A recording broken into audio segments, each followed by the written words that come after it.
It's Saturday, November 1st, 2025, and also Author's Day, which feels perfect for a show about models that literally write with pictures. You're listening to CoeCast. I'm Hunter. And I'm Riley.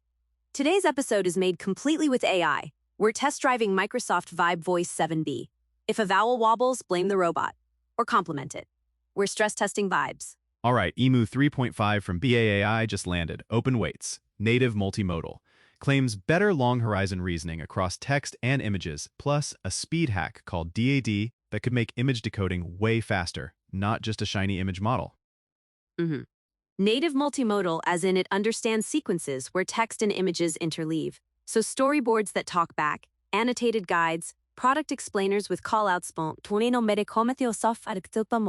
One brain handling the flow instead of gluing tools together. The headline bits, interleaved generation, any to image, text and image in, image out, world modeling style reasoning, and DADA, which is discrete diffusion adaptation. Think predicting image chunks in parallel instead of slow token by token. They're teasing like 20 times speed per image. If that 20 times holds up, batch creatives get a coffee break back. But, big but, benchmarks are signals, not verdicts. Public hands-on tests are still thin. So yeah, promising, but bring your receipts. What's actually new for production teams? Interleaved outputs mean your planning and picture steps sit in one loop. Research, to outline, to shot list, to labeled frames, to captions, without babysitting a bunch of handoffs.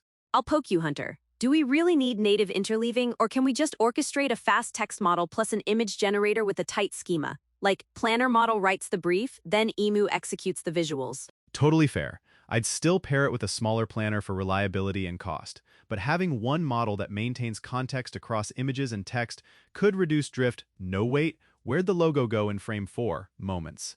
Okay, vibe check on access. There's no hosted API at launch. Open weights are on GitHub, but no turnkey SaaS. So creators without GPUs hold up. Teams with a lab go wild. Compute reality. Modern GPUs recommended. CPU only will crawl. And you're building your own REST or gRPC wrapper to wire it into N8N or Make. I can see the node graph already. Plan step. Emu call, critic route repeat. N8N junkie alert. He's spiraling.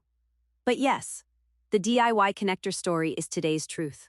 Also, we just published a breakdown on the site, Emu3.5 Ambition Meets Reality.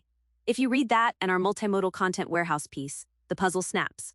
This model feeds the warehouse, and the warehouse keeps it honest. Use cases I'd try immediately. Variant factories with structured briefs, tone, palette, product constraints, then push outputs through critic models for brand claims and legibility. Also, step-by-step annotated how-tos from docs, and commerce visuals with text and image labels that actually follow instructions. And storyboards for video. You don't render motion here yet, but you can generate keyframes and text beats, then hand to your video stack. Like Crea's real-time for live stylization or your editor for offline polish. Competitive field. Google's Nano Banana Gemini 2.5 Flash Image Qwen Image.edits GPT Image 1 FLux. Emu 3.5 positions neck and neck on interleaved and planning-y tasks. We'll see if typography, tiny text, and identity preservation hold up outside the lab. Speaking of trends, open weight momentum is real. DeepSeek dropped a vision-first OCR play recently, and cost pressure across the board is intense. Everyone's shipping speed and price levers. This Emu speed thing fits the throughput-first wave. Who's it for? Engineering-led teams, content factories, experimentation loops? If you're a solo creator with a 4090, you can tinker. If you're a non-technical team, wait for a hosted provider or partner up. Also a fit for ops folks who love schema. You can set up plan-to-image to text-to-image loops with human approvals at the spiky steps. That's automation plus co-creation, not let the bot run the brand. Workflow impact. If DADA makes images land 20 times faster, your batch throughput spikes. Imagine generating 100 ad variants with labels, then a critic sweeps for claim safety and text legibility. That's real-time back. Price and value careful. Open weights aren't free. GPUs, MLOps, monitoring. If you don't already have that muscle, a paid API later might be cheaper than throwing bodies at a homemade cluster. Risk bucket. Consistency on tricky typography, small print, logo fidelity across edits. Policy and provenance, still your job. Log models, prompts, sources, accessibility checks on text in images, no free passes because it's open. I want to talk integrations. Today it's DIY, but the what would unlock plug-and-play list is clear. Hosted endpoints for text-to-image, image-to-image, and interleave jobs. Tool calling schemas so your agents can call Emu predictably. Eval packs for marketing tasks. That eval pack thing matters. We need shared prompts and assets, marketing flavored to move beyond leaderboards. Instruction adherence, brand tone, and text legibility metrics. Fewer vibes, more evidence. Pop culture angle. If I had to meme it, Emu3.5 is Pinterest boards that can think 3 steps ahead. Or Canva with a plot twist. Don't at me. I like storyboards that remember what the hands were doing 2 frames ago.